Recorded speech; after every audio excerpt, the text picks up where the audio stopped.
కేసీఆర్ గారి నాయకత్వం, కేసీఆర్ గారి నాయకత్వం. జై తెలంగాణ.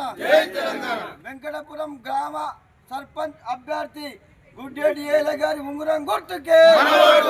వెంకటాపురం గ్రామ బీఆర్ఎస్ పార్టీ బలపరిచిన అభ్యర్థి గుడ్డేటి ఏల ఉంగరం గుర్తుకే. జై తెలంగాణ. కేసీఆర్ గుర్తు గుర్తుంచుకో, గుర్తుంచుకో. జై తెలంగాణ.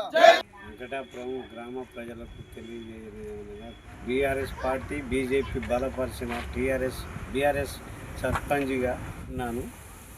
దయచేసి కాంగ్రెస్ వాళ్ళ మాటలు నమ్మకండి. వాళ్ళ అన్నీ దొంగ మాటలు, లంగ మాటలు. రేపు బస్సులు తెప్పిస్తా, రేపు ఇంటింటికో లోన్ ఇప్పిస్తా. కడియం సిరియారి ఎట్లాంటి వాడో పూటకో పార్టీ మార్చాడు. కడియం సిరియారి కావాలి నమ్మడానికి వీల్లేదు. ఎటు వీలుంటే అటు దునికే రకము 3-4 పార్టీలు మారి వాళ్ళ వెంకటాపురం వచ్చి నేను బర్లను తెస్తా, గొర్రెలను తెస్తా, బస్సులను తెస్తానని మాట్లాడుతాడు. అప్పుడు అభివృద్ధి చేస్తానన్నాడు. ఏం అభివృద్ధి చేసిండు? ఒకసారి ఎస్సీ కాలనీ కొత్త తెలిసిపోతుంది ఆయన ముచ్చట.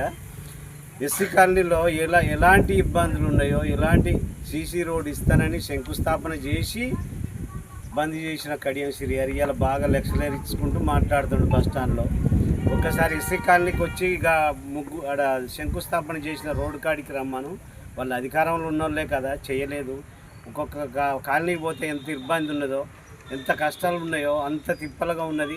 ఆయన ఇవాళ వచ్చి మాట్లాడుతాడు, నేను బాగా చేస్తున్నా. ఆయన కాంగ్రెస్గా ఎమ్మెల్యేనా, బీఆర్ఎస్ గెలిపించిన ఎమ్మెల్యేనా, ఇలా బాగా మాట్లాడే ఆయన నిజంగా చిత్తశుద్ధి ఉంటే ఆయన రాజీనామా చేసి మళ్ళీ బరిలో దిగమనండి. అలాంటి మాటలు మాట్లాడమండి. గెలిచి వస్తే మాట్లాడతాం. మేము గెలవకుండా మాట్లాడి లెక్చర్ ఇచ్చుకుంటా ఏదో భయం పడుకుంటూ ఇట్లాంటి దొంగ మాటలు ఎన్నో మాట్లాడుకుంటూ చదువుకొని నేను చదువుకున్న వ్యక్తిని నేను బాగా భవిష్యత్తు తీసేస్తానని మాట్లాడి అందరినీ మోసం చేసి కాంగ్రెస్లోకి పోయి డబ్బుల కోసం పోయి ఆగం చేసిండు. ఎక్కడ అభివృద్ధి లేదు. ఆయన చేసిన పనులు ఎక్కడ ఏం సున్నా. అప్పుడు బీఆర్ఎస్ చేసిన పనులే ఉన్నాయి. ఇక్కడ ఆయన చేసిన పనులేమి. దయచేసి గ్రామ ప్రజలు అతని మాటలకు నమ్మకుండా పనిచేసే వ్యక్తులను చూడండి. మా మాట పూర్తిగా మోసాలు చేసి ఆ పనులు ఈ పనులు చేసి మోసాలు చేసి లంగల చేతిలోకి పోతే మళ్ళీ గ్రామం అభివృద్ధిలోకి రాదు. మళ్ళీ గ్రామాన్ని అభివృద్ధి చేయాలంటే బీఆర్ఎస్ పార్టీ బలపరిచిన అభ్యర్థికి ఓటేసి అధిక మెజార్టీతో గెలిపించి మీరు నన్ను ఆశీర్వదించగలరని ఉంగరం గుర్తుకు ఓటేసి దయచేసి ఉంగరం గుర్తుకు ఓటేసి అత్యధిక మెజార్టీతో గెలిపించాలని ప్రార్థిస్తూ మీ అందరికీ సెలవు తీసుకుంటారు. దయచేసి. నా పేరు బస్కే రాజేందరు, మాది కడిపికొండ 44వ డివిజన్. మా వర్ధన్నపేట నియోజకవర్గం ఇన్ఛార్జి మాజీ మంత్రి రెబెల్ జయకర్రావు ఆదేశాల మేరకు ఈ వెంకటపుర గ్రామానికి నన్ను ఇన్ఛార్జ్ ఇచ్చిండ్రు. మా అభ్యర్థి ప్రతి ఇంటికి తిరుక్కుంటూ ఆ అభ్యర్థి చాలా మంచి వ్యక్తి.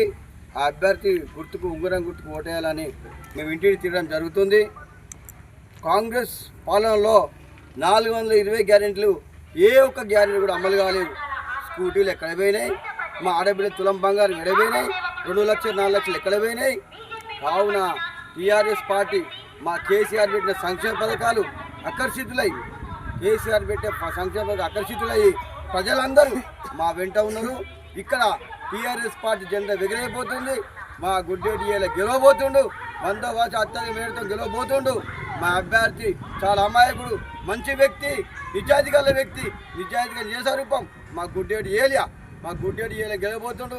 నేను ఇన్ఛార్జిగా దయాకర్రావు ఇచ్చిన సందర్భంగా నా పార్టీని గౌరవంగా గెలిపించుకొని నా అభ్యర్థిని శేషంకన్పూర్ నియోజకవర్గంలోకి వెళ్ళి వెంకటాపురం గ్రామంలోని ఐనవోలు మండలంలోని అభ్యర్థిని అత్యధిక మేరతో గెలిపించుకొని నేను తీసుకొచ్చి ఈ సంక్షేమ పథకాల గురించి సంక్షేమ పథకాలలో ప్రజలను దగ్గరసిల్లై మా గుడ్డేటి ఏల గెలవబోతుండు.